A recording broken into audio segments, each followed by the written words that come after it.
Ladies and gentlemen, welcome wrestling fans worldwide to Knoxville and the Great Smoky Mountains for the Ron Fuller, Tennessee Studcast. 6 feet 9 inches tall, 265 pounds. This historic podcast from one of the most respected and successful wrestlers and promoters will follow the footsteps of the largest and oldest wrestling family on the planet. Listen to what I'm saying. That's right. Bring that camera in here a little bit closer. Through 93 years and 4 generations. The stud has arrived. Old school or new fan, this unique broadcast will educate and captivate as Ron details decades of professional wrestling's growth with truly unforgettable stories. I want those people out there at home to hear the stud. Sit back and enjoy the ride with the Tennessee Stud. The Tennessee Stud. You will learn that name. You will remember it. And now, the stud is here.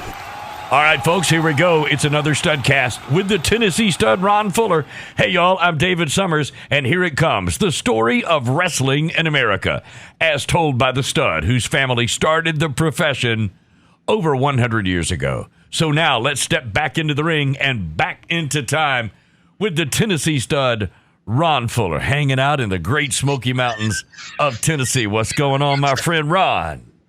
Oh, doing great, man. Good to hear your voice, man. It's just been nice, beautiful weather. Football's back. Wow. I don't know. Life is good. Man. Yes. Man, when football kicked in, it seems like the weather kicked in, too. I mean, just in the nick of time. Last night, we were 62, and I bet you guys were well below that. Yeah, we were at 51 last night. Wow.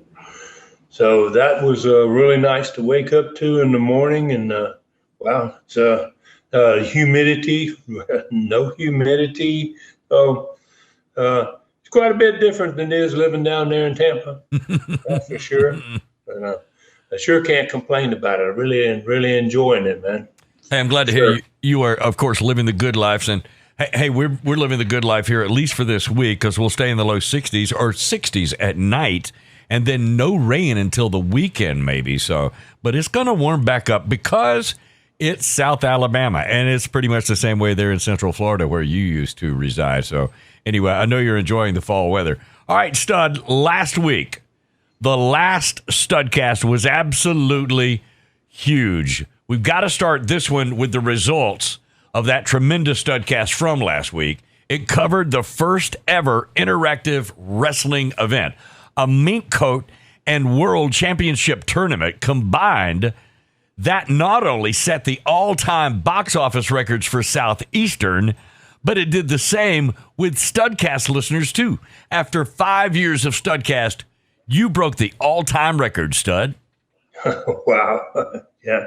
Well, no, actually, I guess I didn't. You know, the fans did. And I really appreciate that. I want to thank everybody, man, for listening and for making it the most popular Studcast yet, and also for their fantastic support for what we do here, Dave.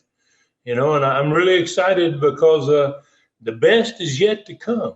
You know, and I'm really happy about that. We're telling the story, my family story right now. It's basically me, and we're in a time frame of my life that was absolutely wonderful and awful at the same time. You know, yeah, it's crazy, but you know, we're setting records every week, but we're about to head into the unthinkable, man. A wrestling territorial war that was on the horizon, and I know I had no idea, man, how it was going to change my life. That's for sure.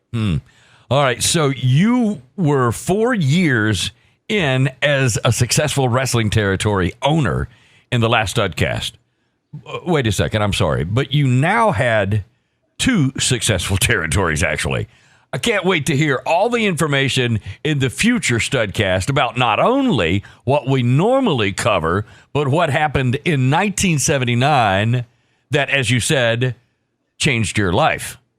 Yeah, big time. So, you know, and I guess that's why in the last few Studcasts, I've kind of started to scrape the surface a little bit about something ahead, which we don't usually do. We just pretty much stick with the common where we are. But, I've got to kind of lay the groundwork and the foundation for what's about to happen in 1979. It was the biggest fear of every wrestling company owner. And I had actually seen it happen firsthand, 1972 and 73, when the Georgia Wrestling War began. So, it wasn't my first experience with it, but it was a lot nastier than the one that happened in Georgia. Okay, speaking of great Studcast that changed history, you proved incorrect in Studcast number 62, 63, and 64, one of the long-held false statements about your family starting the Georgia Wrestling War. Fans, by the way, you can find those Studcasts on your website at tnstud.com. tnstud.com. Episodes number 62, 63, 64, absolutely free. You'll find them right there. It's a great example of where you actually proved your point and changed wrestling history. No doubt about it. All right, Stud, where do we ride today? Well, we're in the fall of 1978, September to be exact. And you're right, I did have two territories, and they were both doing very well at that point. And we're going to look at an upcoming card in both Southeastern territories the week before the interactive 2 nights in a row event in the last Studcast. We're going to start this time in Southeastern Gulf Coast territory, which is normally we start with the other territory. We're going to go down south first this time, where we're going to see the best card yet that we had down there, and the only TV show that week that could be seen in every market. Because speaking of TV shows, I got some bad news. Also, we're going to talk about Gordon Soley, one of my commentators from the Southeastern Gulf Coast TV show. And we're going to discuss that. And we'll talk about what it was on that TV. Then we'll get the results of that card and the attendance. And then we're going to ride north, Southeastern Knoxville, and they had no TV in its largest market for the next 2 weeks. Wow, it was the most unusual circumstance, kind of popped up out of nowhere. And it did have a live Knoxville event, even though there was no TV to promote it. So we're going to see what was on that card in Knoxville, the results of that event, and then we'll get the attendance for that one. And we're going to also spend some time today talking about Harley Race, the NWA World Champion, who was coming very soon. The Southeastern Territory basically had grown not only in size, but a great deal in stature, especially around the world. There was a lot of talk in wrestling about my 2-territory concept, since we were the only wrestling company in the world doing it. So, I was doing something nobody else had ever done. And there was a lot of attention paid to it by promoters around the world. So the proof was really becoming big time, that we were at that point becoming big time. It couldn't have been more obvious because I had a small territory.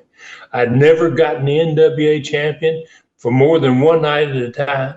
And in 1978, Southeastern Wrestling had more than doubled its size and its weekly attendance. It was just a tremendous burst in growth. We picked up a second territory. Sam Mutzik, National Wrestling Alliance president, awarded us 4 nights in late September with the NWA champion Harley Race rather than the one that we had been getting. So we set it up with 2 cities in the Southeastern Gulf Coast. We're going to get 2 of those NWA title matches. Southeastern Knoxville was getting 1 title defense, and they were going to get one non-title match with the champion. And 3 out of the 4 cities I chose had never seen Harley wrestle. Pretty amazing. Southeastern wrestling as a whole was destined to make a lot of new fans that week when Harley came. And we're going to talk a little bit again about take a little deeper dive into that continuing story about what's going to happen to Southeastern in 1979. Obviously, we're going to see some of that because in this episode here, we got some very important talent that's already switching territories in this Studcast. Oh, okay. So it sounds like another possible record breaker, Stud, no doubt. Do you think we're going to have time for a learning tree question? Get the audience involved a little bit as well. Do you think we got time for that? Yeah. I'm going to do my best, Dave. Answering learning tree questions is one of my favorite things we do, man. So, yeah, I love to do them, and hopefully we'll get to one of those today. All right, so I'm sure everybody's ready to ride stud, so let's mount up, and where do we go first? Let's ride south, man, into Southeastern Gulf Coast territory, and that didn't get much attention last Studcast. We spent just about all the last Studcast in Knoxville. So we're going to spend a lot of this one in Mobile, Alabama. And we're going to be wrestling in the main arena there. They had two arenas on that site. They had the expo hall, and then they had the main arena, the big auditorium. And the event's going to take place on September 6, 1978. It's the biggest card yet in the territory, not just in Mobile, but in the territory. 7 matches are on this card, 3 of which involved incoming stars from southeastern Knoxville. Like I just said a minute ago, we're gonna bring some people south. Norvell Austin opened the night against Charlie Cook. That ought to tell everybody how good the card is. If you got an opening match like Norvell Austin and Charlie Cook, you know you're going to be looking at a good card. Then my brother Robert was making his first Southeastern Gulf Coast appearance in 9 years. He'd been there for 2 weeks, 9 years earlier in 1969 when he started wrestling. Dad sent him over to the territory, the Gulf Coast territory. Lee Fields and the Fields brothers owned the territory. And they sent him over there to get a little experience. And that was in 1969. And he wrestled Eddie Sullivan on TV. And he accidentally broke Eddie Sullivan's leg on television. Wow. 1969 there in the Gulf Coast. So on this night, Rob's going to be facing a new heel in the territory, a guy named Lord Raven. Since Tony Charles had won the TV trophy in the tournament about a month earlier against Dr. D, David Schultz, these two had been having some phenomenal matches in every city that they've worked in. And they're going to do it again on this particular card. Southeastern Gulf Coast fans didn't know what they were in for. They were about to get their first look at one of the greatest wrestling heels in history and his famous manager in the next match. And that was the Mongolian Stomper, managed by Gorgeous George Jr., was taking on the star from Georgia, Big Bill Dromo, who had been in Georgia off and on for a long time, great wrestler. But wow, he's wrestling something else in this one. So then Mobile fans were also going to get their first look in many years at another top heel, the bald-headed and black-gloved Don Carson wrestling against Mike Stallings. He didn't look like the old Don Carson, but he still was, Yeah. They'd never seen the black glove before, so that was something new for all the fans down there in that part of the country. Then the Assassins, managed by Billy Spears, were taking on Rick Heath and Robert Gibson in a Texas Death Rules tag match. And then the main event was me against Mr. Goody Two Shoes, Bob Armstrong, in one of the first ever steel cage matches in Southeastern Gulf Coast history. Actually, I think it was the very first steel cage match in Southeastern Gulf Coast history. And the winner was going to face Harley Race for the NWA World title 20 days later in that same big arena. Okay, so I see why you called it the best card yet in Southeastern Gulf Coast, Ron. 4 new stars from Knoxville making their debut, a Texas Death tag match, a first cage match, with the winner of that match getting a shot at Harley Race for the world title. That's got to be a great TV as well to build the whole thing up. Well, yeah, I mean, you got a lot of new guys too, along with everything else. So Bob Armstrong and I were ready to see just how far our territory, Southeastern Gulf Coast, had come in 7 months since we opened the doors in March of 1978. It was a super TV show that we're going to be talking about here, filled with new talent. And they were being introduced in that part of the country. And like I said, some of them, like my brother, the Mongolian Stomper, fans down there had never seen before. So sadly, though, it was the last TV Gordon Soley was going to be doing for Southeastern Gulf Coast. He had been selected by Ted Turner and Georgia promoter Jim Barnett to host the new Georgia wrestling show there in Atlanta. And obviously that Atlanta market covered a lot more than just Atlanta and outside Atlanta. Yeah. He was going to take over the reins on WTBS in Atlanta, the first satellite TV station in the world. It was seen worldwide as and this is about the time the world started discovering cable TV. So Gordon would not work for our company again until 1985, when Southeastern Wrestling changed its name to Continental Wrestling and moved its television production into the Boutwell Auditorium, brought in the big trucks, and started doing the wrestling show that was the biggest in the country. And obviously, we expanded at that time frame from the Gulf Coast and Alabama, basically, to almost the state of Ohio. Wow. All right, were you aware that Gordon Solie was in these discussions with Jim Barnett and Ted Turner's WTBS station? Yes. Gordon and I, we'd been very close friends, and it had been since the fall of 1970 when I started wrestling in Florida, where Gordon was the man in that state as far as TV wrestling was concerned. We both knew he was about to become the most recognizable wrestling commentator in the world. I knew that they had to make a choice. Wow, how are they going to get better than he was? Right, right. So I was kind of anticipating it was going to happen, but we were lucky to have that run, and Charlie Platt really loved it as well, being able to sit with Gordon, and he learned some things from Gordon as well. And I bet. It had been a nice run. Yeah. So both Bob Armstrong and I, man, we're going to end up in 1982. Every other year, we're going to trade booking with Robert. And so Rob's going to be booking in 1981. And in 1982, first opportunity to really get a chance, we both left the territory. We actually went to work in the Georgia territory, specifically to get that worldwide exposure from appearances on that satellite television, man. And it would eventually lead to my running matches in the Caribbean and on the Cayman Islands. All right, so I never cease to be amazed at your history in this sport. Now, the Cayman Islands, so I'm sure we're going to find out more about that sometime in the future. But right now, what was on this last Southeastern Gulf Coast TV that Gordon would be doing with Charlie Platt? Well, like I said, man, it is a tremendous TV. So it opened with the Assassins and Billy Spears at the set with Gordon and Charlie. And the last Studcast, we didn't cover anything from the Southeastern Gulf Coast, including the TV show. So I want to remind fans, two episodes ago, on the TV show, Spears had put up his own hair against the tag belts of the Gibson brothers. And so we're going to get right straight to those results. He's at the set, and Billy was all aglow, man. His big black, his big men in black, they were both dressed in those black outfits. Wow.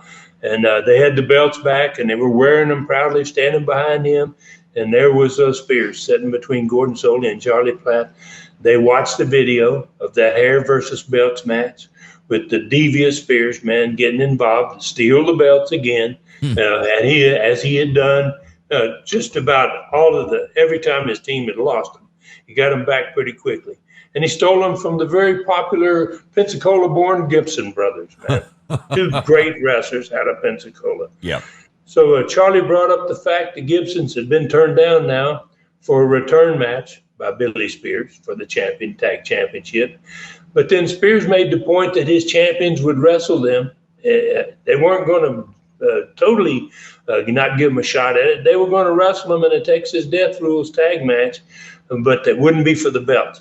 But then he threw in, if the Gibsons can win this tag match for Texas Death Rules, we'll give them a title shot. So the studio crowd, they didn't like the idea much, about him not putting the belts up in the tag match. In this first tag match, so Billy Spears and his Assassins, man, they didn't like them much either. And boy, they did get real happy, though, with their favorite team, man. Started out the first match of the show. The Gibson brothers, them boys were really over. And they popped the studio when they left the dressing room, went to the ring, and then they showed their tag skills in the match, which they really were a great team and great wrestlers, both of them. One of them goes on to be on one of the greatest teams in the history of the sport. And they won one with a double pin. They pinned both their opponents at the same time. Pretty unusual. And then both teams and Billy Spears made their first interviews in the show. They did not mention any cities in particular. This great Mobile card was also the same card in Montgomery that week, and it was going to produce new record crowds in both of those cities. So the bald-headed and black-gloved Don Carson enraged the studio crowd, calling them all the bad names he could think of. As he was being introduced in the ring, he already had them screaming and hating him. He was in the next live match. And his opponent on the upcoming event that he was booked in was Mike Stallings. Mike Stallings joined Charlie Gordon at the set for comments about his next opponent. He's going to have a chance to talk about Don Carson. And he knew that Don Carson had been wearing a black glove for a long time because he'd come out of the Knoxville territory, Mike Stallings, to go south. So when Carson finished his opponent, and he did, with an introduction, man, to the taste of his peanut butter glove, before the commercial break, another former Gulf Coast star, Gorgeous George Jr., got introduced. Okay? And now Gigi had wrestled there years earlier, but this time he was not going to be in the ring. He was there to introduce his monster, the Mongolian Stomper via the video. And we used one of those spectacular specials we'd produced in Knoxville about the Stomper. I guess a lot of fans have probably seen that. If they haven't, it's on the streaming channel as well. You can see that video. And there's about 5 minutes of matches with the Stomper, absolutely demolishing opponents. It even had the very impressive segment on there of Gigi breaking the concrete block with a sledgehammer on Stomper's head in 1977. Wow. And that was in this video. Yeah. And when he did, Stomper, he almost jumped to his feet. It didn't faze him much, man, getting hit in the head with a sledgehammer and breaking a concrete block on it. God. I could tell from the studio audience reaction that they were blown away. When it was finished, they instantly started talking to each other. You can always tell that with wrestling fans. There was kind of a buzz going on over there in the bleachers, man, about what they'd just seen. It was the first time any of them had ever seen the Mongolian Stomper. And I could only imagine what those people at home were thinking, man. I knew they were buzzing in the studio. I got a feeling they were buzzing at homes all across that area, too. Well, what do you think they were thinking at that moment, Ron? Well, I was thinking, what Jim Barnett, the former Australian promoter, and the guy that's, that Gordon Soley is going to work for the next week would have said about it. Oh. He would have said, I can say nothing but money. I love that line. All right. Okay, so who was on the profile stud? Well, we were going to throw the TV audience and me a little curveball. It was live, and I was out there alone with Gordon and Charlie and my belt. I was bragging about how I was going to win the upcoming cage match against Mr. Goody Two-Shoes, Bob Armstrong. And then I was going to beat the NWA World Champion Harley Race when he got there. And it was only going to be a couple of weeks before I was going to get all of this done. And then I had everybody in the studio kind of going crazy, calling them names and making fun of all the rednecks and the whatever type of insults I could that came into my head. And then I told them, I stood up and I'd been sitting down in the chairs because we always did those profiles sitting down. And I stood up, I had my belt with me and I put it over my head and I looked over there at the people in the bleachers and I said, when I beat Harley Race and I get that world title belt, the 10 pounds of gold, I'm going to sail my yacht out in the Gulf of Mexico, and I'm going to throw this piece of crap belt here into the ocean. Okay. So they really went nuts on that, And then I sat back down. I was laughing at the studio crowd. I was having a real good time. And then Charlie says, Ron, and right away when he called me Ron, I stopped him instantly. And, I was having a good time. And I said, Charlie Platt, I said, you're not even a friend of mine. You don't need to use my given name. You can call me Stud. So he started over again. He said, Stud, we got a special guest for you today. And then Gordon says, most people watching probably don't know who this person is. But thankfully, he says, he's about an exact opposite of what you are. Uh-oh. So as soon as he said that, Rob came walking out of the dressing room out of the babyface dressing room. Obviously, I'm in the heels dressing room. I don't know he's even there. And he's got his tights on and he's ready to wrestle. And Gordon was right. There was really no reaction to him from the studio crowd because most of them had never seen him. He'd only been there 9 years earlier and for 2 weeks. So, no, it changed quite a bit. A lot better wrestler, too, no doubt. So then Gordon introduced him as Robert Fuller, my younger brother. And Rob wasted no time, man. He tore right into me, saying he'd heard about what an ass I was making of myself down here. And he asked the fans if they'd forgive me about my egomaniac self. I couldn't help myself. I've always been that way. And so then they got a laugh out of that, right? They didn't know what to expect. He's my brother. They don't know whether he's like me or whether he's not.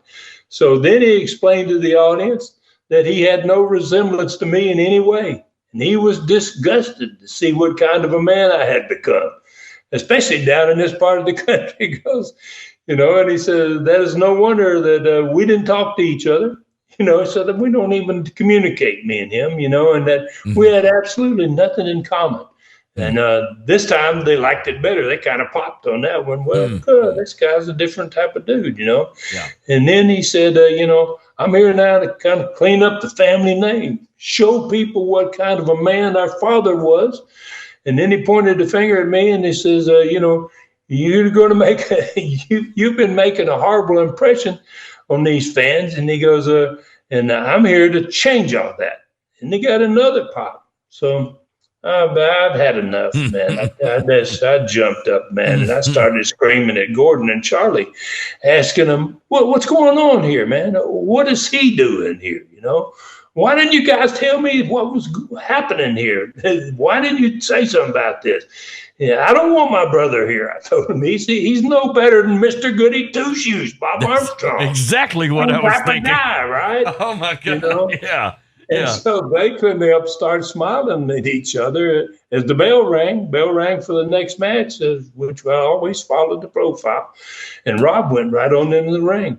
And when they got up and went back to the set, and I followed them. I was screaming and asking questions all the way to the set. You can still pick it up on the video. Yeah. So then Rob's opponent got in the ring and the bell rang, and I was still screaming at Charlie and Gordon at the set.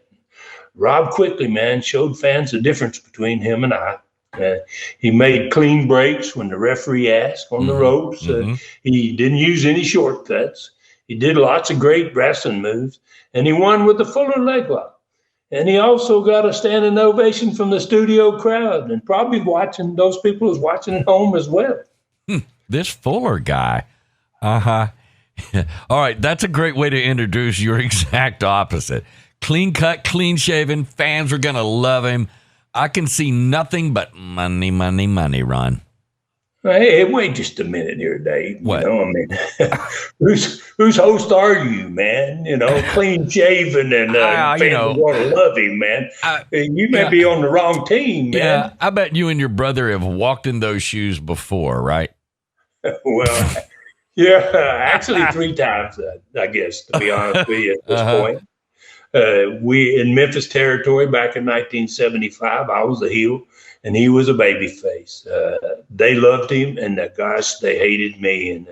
And again in Southeastern and Knoxville, in 1975. When I went there in 74, I started heeling. That's where I picked up the name, the Tennessee Stud. And then later in 1975, in the same year that I had been doing that in the Memphis territory, Rob came in and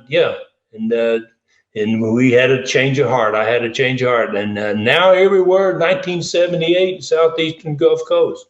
So Rob had yet to be a heel. And so had my cousin Jimmy Golden in their wrestling careers. And both of those guys started before I did. So Jimmy's going to get there for the first time in the next year, in 1979, right there in Knoxville. He's going to turn heel for the first time in his career. And Robert, however, never turned heel until the Continental Wrestling TV show of August 17th, 1985 in Birmingham, Alabama. And oddly enough, Gordon Soley was the commentator in that match. Wow. It was going to be his last commentator match on this program, and he was the commentator in that one. All right. I think I know that TV show very well. I just watched it a few days ago on your streaming channel, ClassicContinentalWrestling.com. It was episode 8, if I'm not mistaken, of the great Continental Wrestling TV show series. He was in a cage match against you and Jimmy, and his partner was Bob, Mr. Goody Two-Shoes, Bob Armstrong, that had to be one of the greatest heel turns in wrestling history, maybe. Well, I'm glad you brought that thing up, Dave, as a matter of fact, because this very TV and this Studcast has a great deal of similarities to that Continental one. With Mr. Goody Two-Shoes, Bob Armstrong was in the last live match on this Southeastern Gulf Coast TV show. And he tore the house down, man, as usual. And then the last interview, he topped even that. I started the last interview in the show from another studio.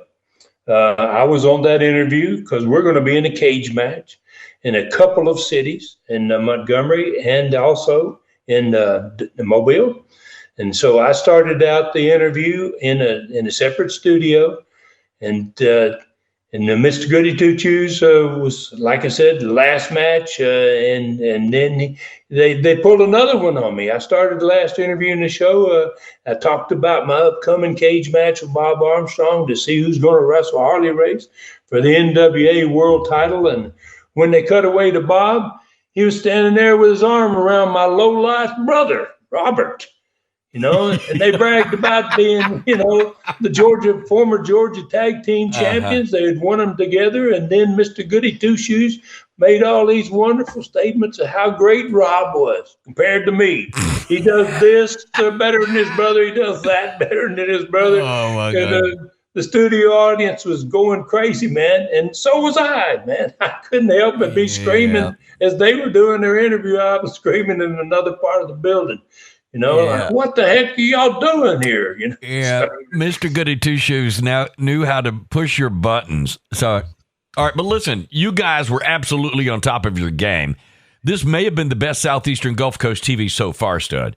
It sounds like Bob got your brother over big time in his first appearance ever in Southeastern Gulf Coast. I know this TV was going to produce a big night at the box office. So let's talk about results of the matches on that great card. But Norville Austin, man, was really getting there with his heat. He was getting over, man. At this point, you could see that Norville had a big future there. And he got another win again over Charlie Cook. And Charlie Cook was a darn good wrestler, and you didn't get a lot of wins over him. And I think Norville was pretty much taking him every time they wrestled. Robert, who was in the second match, got a standing ovation in every building that week. I watched him leave the dressing room just to see the reaction. And he got that ovation as soon as he came out of the dressing room, and he got another one after he went back to the dressing room. And he got a win over this new kid, Lord Raven. The Mongolian Stompers look, the way Stomper looked just scared the heck out of people. And that look alone kind of freaked out everybody in all the buildings all week long, every place he went. And fans were running away from him on his way to the ring with Gorgeous George Jr. trying to hold him back. And then he stomped his way to victory every night over the Georgia Star, Big Bill Dromo. And then he created pure panic in the arena on his way back to the dressing room every night. He would make these charges at the crowd, into the crowd, and Gigi trying to hang on his back and drag him off and trying to control him as best he could. It was like the Bruiser Brody style in Japan, but it was long before Brody ever did this. And as with all the great heel stars, the Stomper man got over in his first night. And the string of great matches just kept going on this card, man. Carson had a tremendous match with Mike Stallings. And at the end of it, he left him laying. And, he got an opportunity to load up his peanut butter when the ref's back was turned, and he put him out with the peanut butter. Pardon me.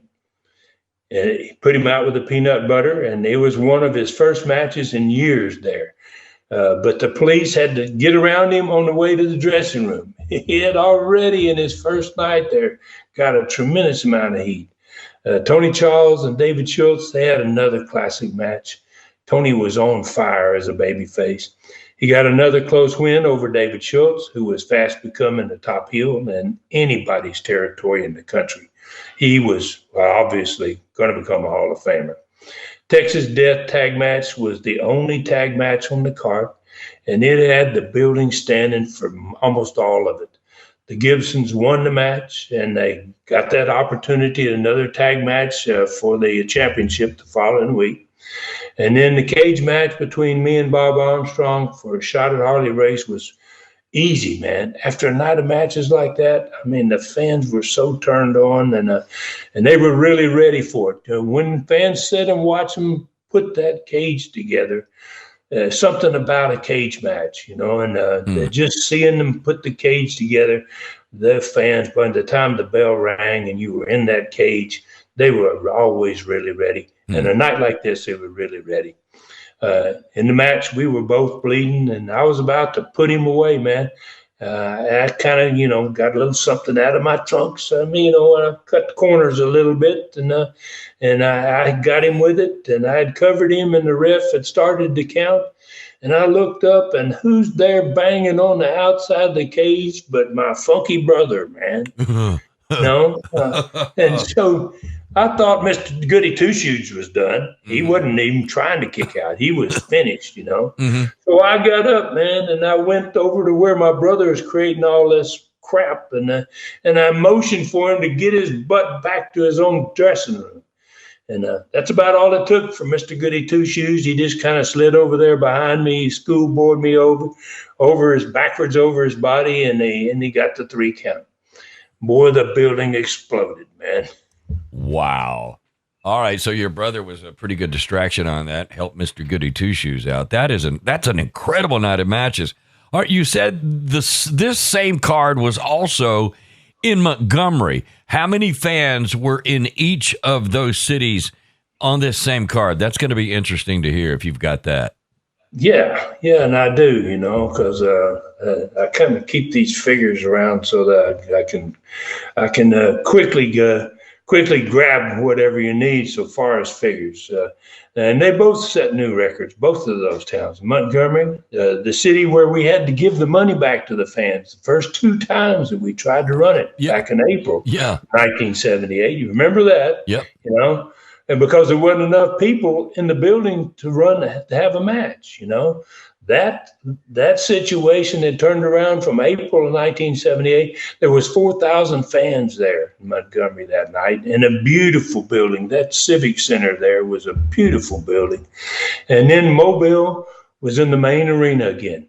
And that was the larger of the 2 buildings that sat on the same property in downtown Mobile. The city of Mobile had been run. This pretty amazing. I look back to see exactly how many times. The city of Mobile had been run fewer times than any other major city in the territory.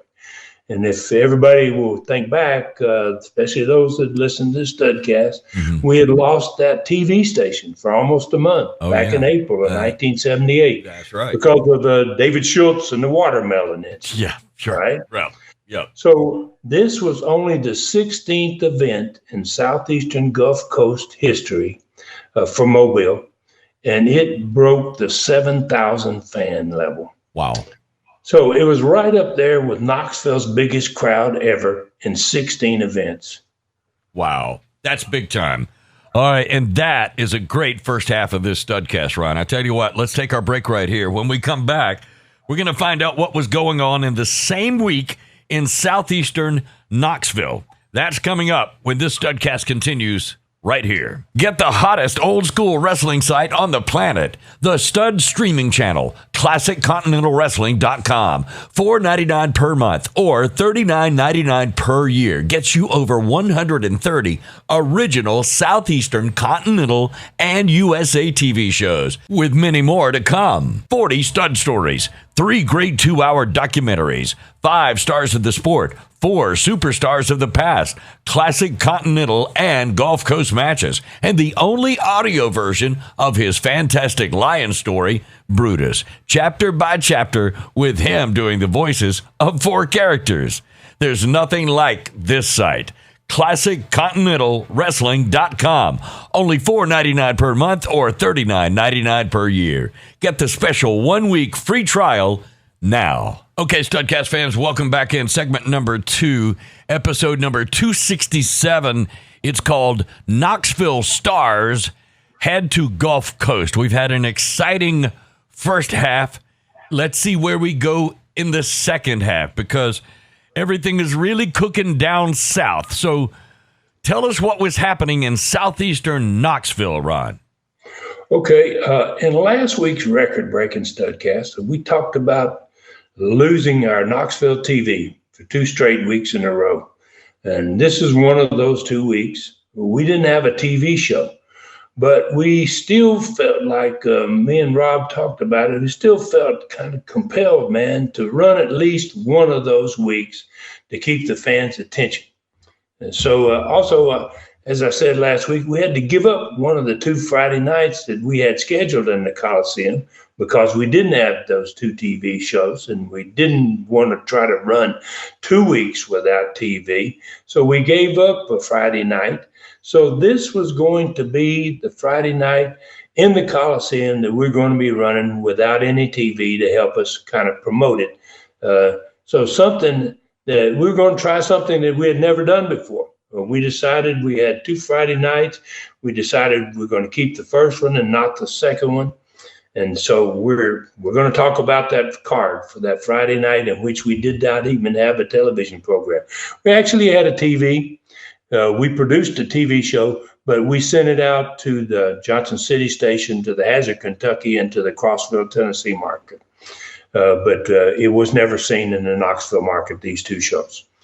So it was going to be a Friday night with no TV. And, obviously we were very concerned about what kind of crowd we were going to have. I mean, without television, you're really, really, you're in a world of hurt if you're trying to run a wrestling program. Oh, no doubt. All right. So what about the card for Friday night, September 8th, 1978, the Knoxville Coliseum, that had no TV to even promote it?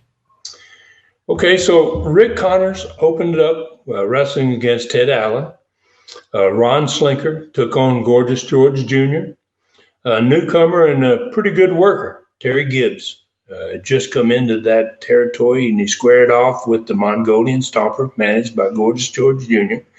And then there was a special 6-man tag on this card: Jimmy Golden, Kevin Sullivan, and Rip Smith. 3 great young stars on that team versus the Southeastern Tag Champions, Dennis Condrey and Phil Hickerson, and Bob Root was going to partner with those 2 guys. And they were all 3 managed, obviously, by Ron Wright. And in the Southeastern Championship match, the last match on that card, the great Malenko was defending his title against Ronnie Garvin. And you're going to notice that Robert wasn't on the card. He was wrestling on TV for the first time the following day in Southeastern Gulf Coast. We just talked about that show. The Mongolian Stomper was on this card with his manager, Gorgeous George Jr., but both of those were headed down to Southeastern the next day. In fact, Gorgeous George Jr. was on that TV show the next day down in Dothan, Alabama, but Stomper didn't. He wasn't on this card. We decided to use that special that we talked about earlier. So you'll notice that there's some new talent headed there, man. Quite a bit of good talent too. Okay, so what I hadn't realized was that Robert, the Stomper, and Gorgeous George Jr. were being sent south to work down there. There had to be some guys leaving Gulf Coast to take their place in Knoxville, right? Yeah, we were doing our first major switch of talent from the north to the south. And yes, so this was the first of many talent changes that were coming, man. Pretty soon, Charlie Cook and Mike Stallings are going to be heading north to southeastern Knoxville. They're going to disappear from down there. Ken Dillinger and the new star man, or a great star. He's not a new star to Knoxville. He's going to Ken Dillinger and Tora Tanaka are going to join that Knoxville crew, be added there to Knoxville. So one of the benefits of the two-territory system was going to be pretty darn clear during the next few weeks. People are going to see it happening. Knoxville is going to be dark, meaning not running at all the next Friday night. So Dothan, which also ran on Friday nights, just like Knoxville, but down in the Southern Territory, they're going to get 4 big stars from Knoxville: Robert Fuller, the Mongolian Stomper, Gorgeous George Jr., and Don Carson, all going to be on that card. And in addition to that, for the first time ever, we're going to send a Southeastern Tag Championship match down south to Dothan and add it to that big card in Dothan. Jimmy Golden and Kevin Sullivan were going to wrestle against the champions Dennis Condrey and Phil Eckerson, with Ron Wright managing. And all 4 of these guys are going to be seen in that part of the country down there. And none of these guys had ever been seen down there before.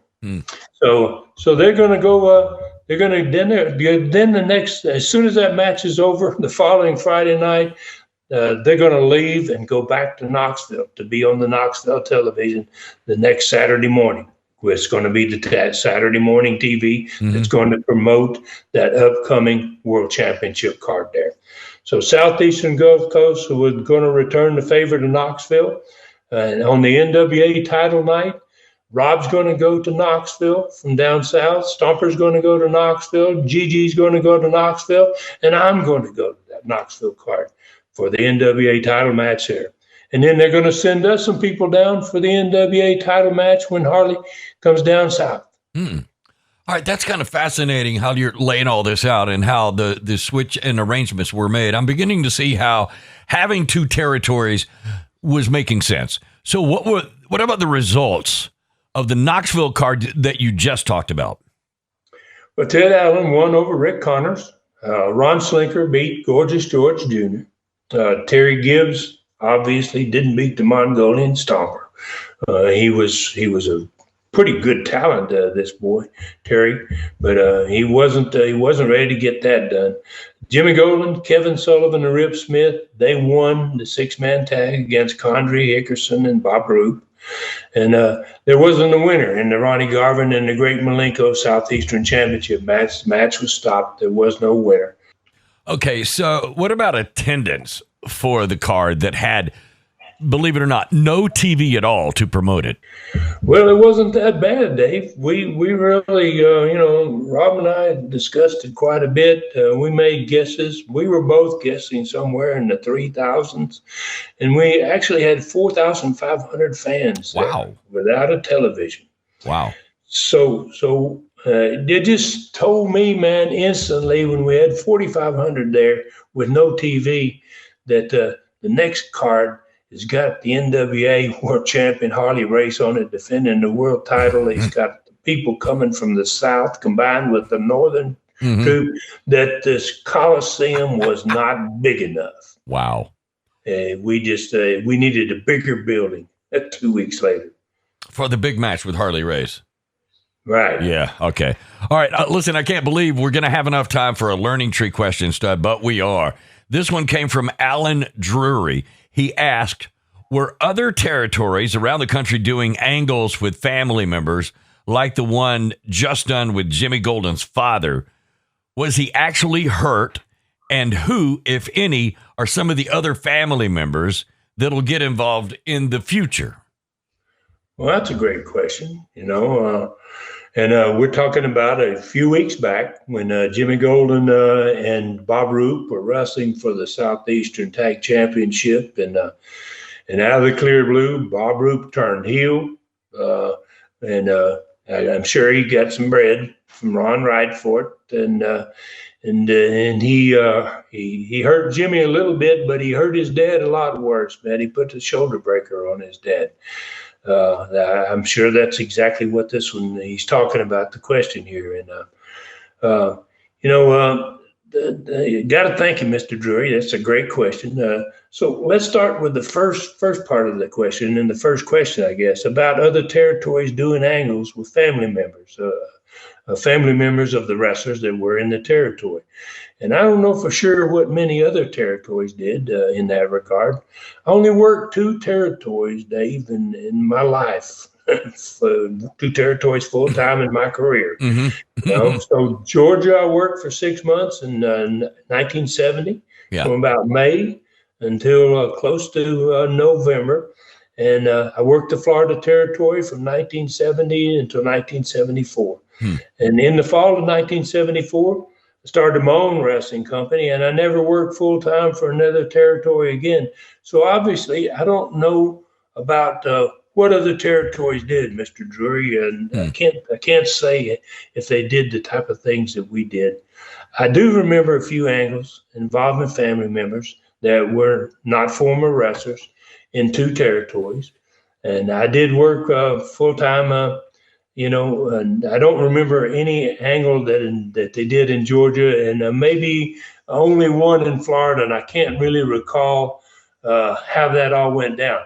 So, but I will say I brought my father in on several occasions to work angles in which, we needed heat on people or whatever, and in one of those particular matches, I brought my dad in. He actually got hurt pretty darn bad, and but my father was a former wrestler, so when he got hurt, it didn't have the impact of something like the injury to my cousin Jimmy's father, Bill Golden, because Bill had never wrestled in his life, So fans kind of expected, if your family member is a wrestler, he should be able to take care of himself. But in Jimmy's case, he didn't have Bill in the ring. He had Bill standing in the corner, and Bill ended up getting hurt. So my brother was doing the same booking during the time Bill Golden came in for the angle with Bob Roop, and Roop turned heel that night on Jimmy and his father, and Bill did get hurt. The answer to your question, Mr. Drury, Bill did get hurt, bad enough to be taken to the hospital for x-rays. He spent the night in the hospital. And the shoulder breaker move that Bob Roop did put on him that night was actually a shooting maneuver, man. And it was such a dangerous move that it was difficult not to hurt somebody with it. I don't know why they decided, Roop was going to do that to him, but should have realized, and I wasn't there in Knoxville that night, when it happened. I was down south in Dothan. Might have had been there and said, no, I don't think you need to try that, old Bill. But being I was down south in the Gulf Coast territory, and many times former wrestling promoters like Bill Golden, who had been a promoter for many, many years, he was willing to do anything for the business, because the wrestling business had done so much for him, and so Bill also wanted to help his son get over, and everyone in the sport respected that, everybody, if you were a family member, you wanted your son to do well, especially when it was your son. So Bill put himself in a very bad position there, and it didn't work out. So I'm sure Roop was sorry for the injury, but thankfully, it wasn't as bad as it could have been. It could have been a whole lot worse. So Bob Roop did one more angle in southeastern Knoxville, Mr. Drury, that I can think of right off the top of my head. And he did this one when he was booking, and he's going to become the booker. He's just about to become the booker in this episode. In fact, where Rob is now down south and I'm down south, and I've kind of at this point put Bob Roop in charge of southeastern Knoxville. So in 1979, he was in charge as a booker, and he did an angle with Kevin Sullivan, and Kevin Sullivan's father came down from Boston. And Kevin's father had absolutely no experience with anything to do with professional wrestling. So when he actually came down to visit Kevin, but when he got there, Bob Roop sat in the dressing room and talked to him, and Bob decided to get him involved. And Kevin's dad wanted to do something to help Kevin, to get him over better so he could make more money, and he said, "Heck, I'll do it. I'll do whatever, man. Let me help my son, So Kevin's father ended up getting his eye busted in this particular deal that he got in, but it wasn't any worse than that. But I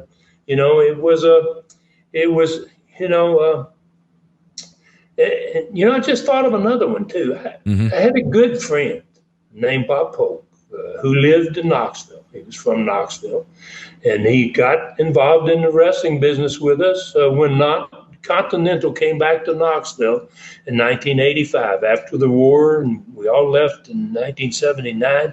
1985, we came back with Continental Wrestling, and Bob Polk was the guy that got us on a television station in Knoxville again. And he was involved in USA Wrestling with me in 1988, and he was a partner with me even in my hockey days. So he was never a wrestler. He was a guy that was never a wrestler. But he did recruit one of the best young wrestlers ever, a guy named Doug Furness. And Doug Furness was a former fullback for the University of Tennessee football team, and legitimately one of the strongest men on the planet. Yeah. He squatted with 1,000 pounds. Good God. So think about that. Yeah. Wow. Furness was...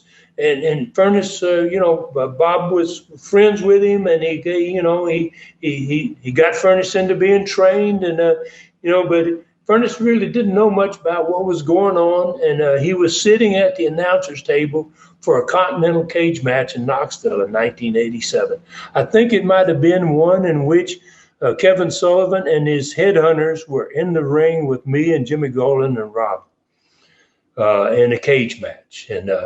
So Bob Polk at that point, he was really tight with Doug Furness, and he ended up in the cage because they opened the cage door, and I can't remember exactly how all this got started, but there was some fight still going on in the cage, and Bob Polk got close enough that Kevin Sullivan drug him into the ring, and he busted his eye,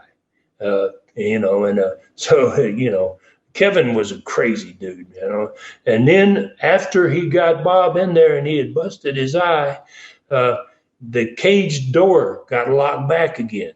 And Bob's in there bleeding, and Doug's sitting right there at ringside, just feet away from the cage, and sees his buddy busted up, and he really don't know what the hell to do, but he wants to do something.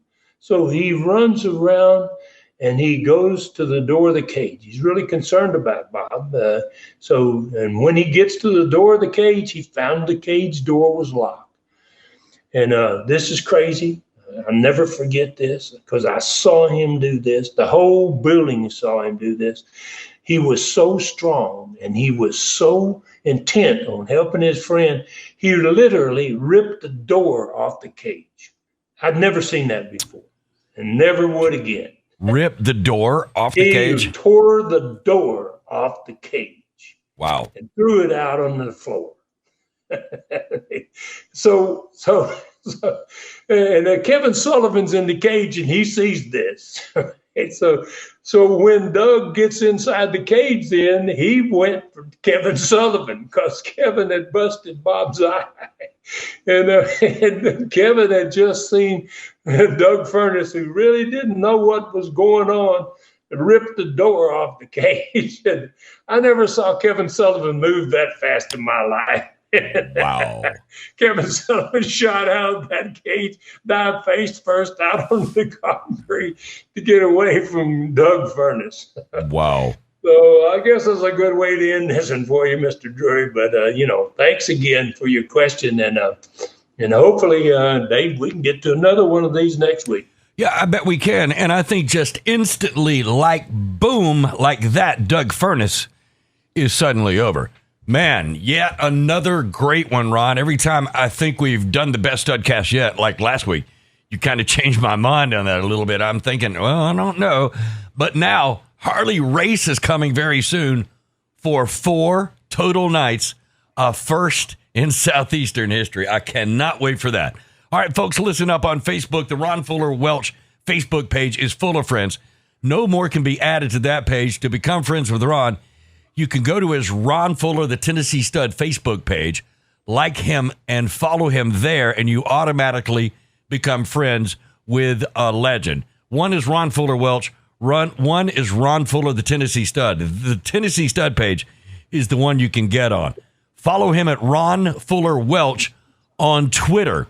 On the website, it's tnstud.com. It's famous, tnstud.com. That's the website of Ron Fuller Welch. It has everything. Every Studcast ever done, including those 3 mentioned in today's show. Number 62, 63, and 64, about Ron's family history in the Georgia Wrestling War. 43 3-hour Super Studcaster there also. They're only $2.99 each, and they are there's some really terrific shows. Shop the Stud Store for all kinds of souvenirs, personally autographed photos, T-shirts, and the thrilling Lion novel, which is called Brutus. Southeastern Rewind on YouTube. It's a great place to find your Studcast each week, as well as up-to-date info on Ron's fantastic streaming channel at ClassicContinentalWrestling.com. Brutus now has 7 chapters on there. 7 chapters. Ron's own audio version of Brutus, with him doing 4 characters and a new chapter added each week. There are now 74 Southeastern TV shows there. 74, y'all. Every one from 1978 through 1982, and now in their original order of production. 23 Continental TV shows, 23 USA TV shows, 40 stud stories, 5 stars of the sport, 4 superstars of the past, and so much more. It's only the beginning. Subscribe now at ClassicContinentalWrestling.com. ClassicContinentalWrestling.com. Only $4.99 per month or $39.99 per year. Knock it out one time and save some big bucks. It's the best old school streaming site on the planet. Don't miss this special offer right now for a limited time. Get a free 1-week trial on ClassicContinentalWrestling.com. You will be so glad you did. All right, Stud, that's a lot to keep up with. I don't know how you do it, but where do we ride next week? Well, we're going to spend a lot of time in the Southeastern Gulf Coast because Knoxville was waiting, as I said, on the arrival of the NWA World Champion. Didn't have a television, didn't even have an event. And the Gulf Coast was absolutely on fire, man. And we had all this new talent arriving there. And Mobile had already matched the all-time biggest crowd in Knoxville history in its 16th event. So, wow, things were down there were just, in a 6-month period of time, it was truly amazing. I don't think any territory had ever seen that type of growth.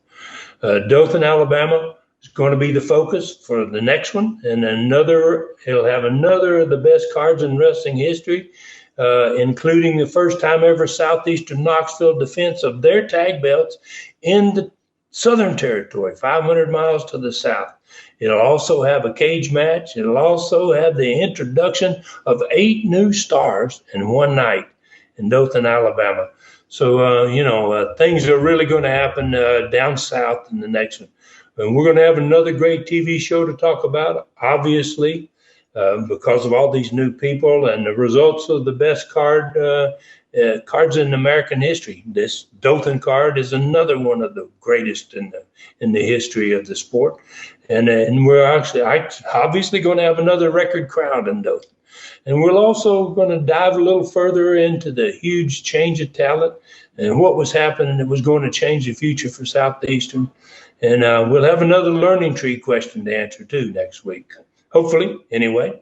And I want to thank everybody for joining us and for helping us to create record numbers, man, for the last Studcast. Thank all of you so much.